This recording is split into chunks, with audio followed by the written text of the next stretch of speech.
trucking company has found the gallons of gasoline used on a certain route to be normally distributed with a mean of 56.1 gallons, standard deviation of 3.9. There it is. A sampling distribution of means is the theoretical distribution of mean averages centered at the population mean and having this standard deviation of the means right here.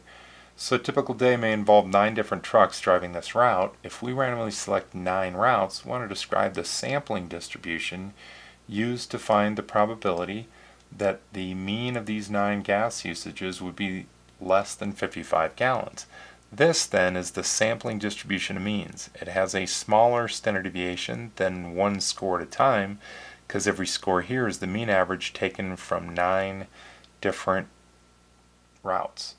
So the distribution would be shape, center, spread, and outliers. So it would be bell-shaped with a mean of 56.1, standard deviation of 1.3 gallons, and no outliers. A lot of times, though, we don't know the population standard deviation, so we can't find the actual standard deviation of the means.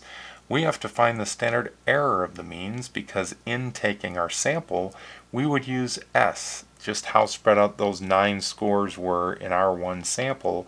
Use that as the estimate for sigma, divide it by radical 9, and this, instead of being the standard deviation of the means, would be the standard error of the means.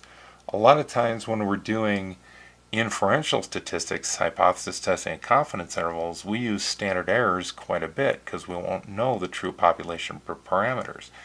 So if we took a 9 route sample and we got a standard deviation of 3.6 gallons, then we would be using 3.6 as the estimate of the true standard deviation one route at a time to help us calculate the standard error of the means for how spread out the mean averages would be from samples of size 9. So we would use that. If we have a second route that this trucking company goes on, and let's suppose the mean is 42 miles or 42 gallons used with the standard deviation of 3.1, then this distribution would be the first route and this would be the distribution for the second route's gallon usage.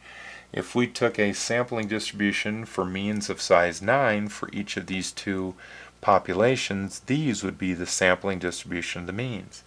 And then if we wanted to take one mean from the first route and one mean from this and subtract them, we would see that the difference of those means would be distributed this way, where the mean of the differences would just be the difference of the two means of the sampling distributions, and this would be the standard deviation of the difference of the means in this distribution right here. So if we had a score of 16 on this distribution, it would mean that the mean average from the first route was 16 gallons more than the mean average we got from the second route.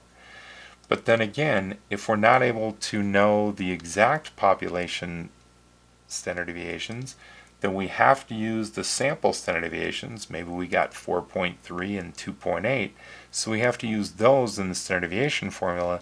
So it's no longer called the standard deviation of the difference of means, it's called the standard error of the difference of means. So anytime we have to use a statistic in place of the parameter when calculating standard deviation, it's no longer called standard deviation, it's called the standard error of whatever statistic we're looking at.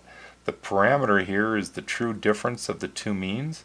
The statistic we're interested in is the difference of two sample means, and the standard deviation for the difference of the two sample means is now called the standard error of the difference of the means because we had to use the sample standard deviations to calculate it.